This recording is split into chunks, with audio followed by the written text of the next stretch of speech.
Ayan mga idol, meron ako ditong 5 peso any demolition. Ayan. Ayan o, 5 peso. Meron itong mahal mga idol. Meron ako nito pero na-sold na. Sold out na siya. Binili ng kolektor. Ang mahal nito mga idol, yung year ng 1977. Kasi ito 1976. Ayan. Ito naman ay 1981. Ito naman siya ay 1975. 1982. Ito naman 1978. Yung mga ganito mga idol na common na 5 peso ay nabibili lang po ito ng 15 peso isa or 20, depende po yan sa buyer. Yung ano nito, yung year ng 1977 mga idol ay nabibili po yun ng 1,000 pataas, 1K isa pataas. Basta year 1977 yan. Ulitin ko po, year 1977 lamang po yung mahal na 5 peso mga idol. Itong 5 peso na to 25 pesos isa, yan depende po yan, 25, 30 or 40 yan. Yun na po yan ang tamang halaga niya.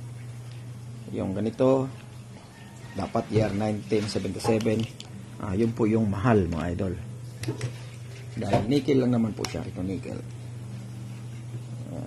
1976, medyo mahirap din po mahanap yung mga ganitong year. Ayun, 1971, puro po yan 5 peso. Ayun, 1978, yan. Ito naman 1979, yan. Ito naman 1982, yan, mga common coins. Ang pinakamahal talaga yun yung sinabi ko kanina mga idol, 1977 yan. Yun po yung may halaga na 1,000 isa pataas. Pag mga ganito ay common coins lamang po siya mga idol, common.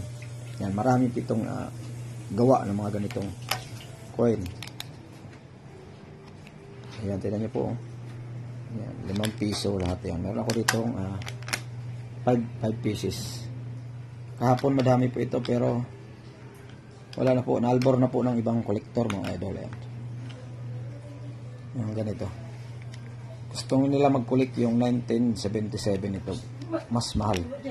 Pero pag ganito, common, yan, mura lang po. Minsan, ay inaayawan po ng mga kolektor, hindi po nila binibili kasi nga, common lang naman. At saka ano, marami pong nagsisirculate ng ganyan.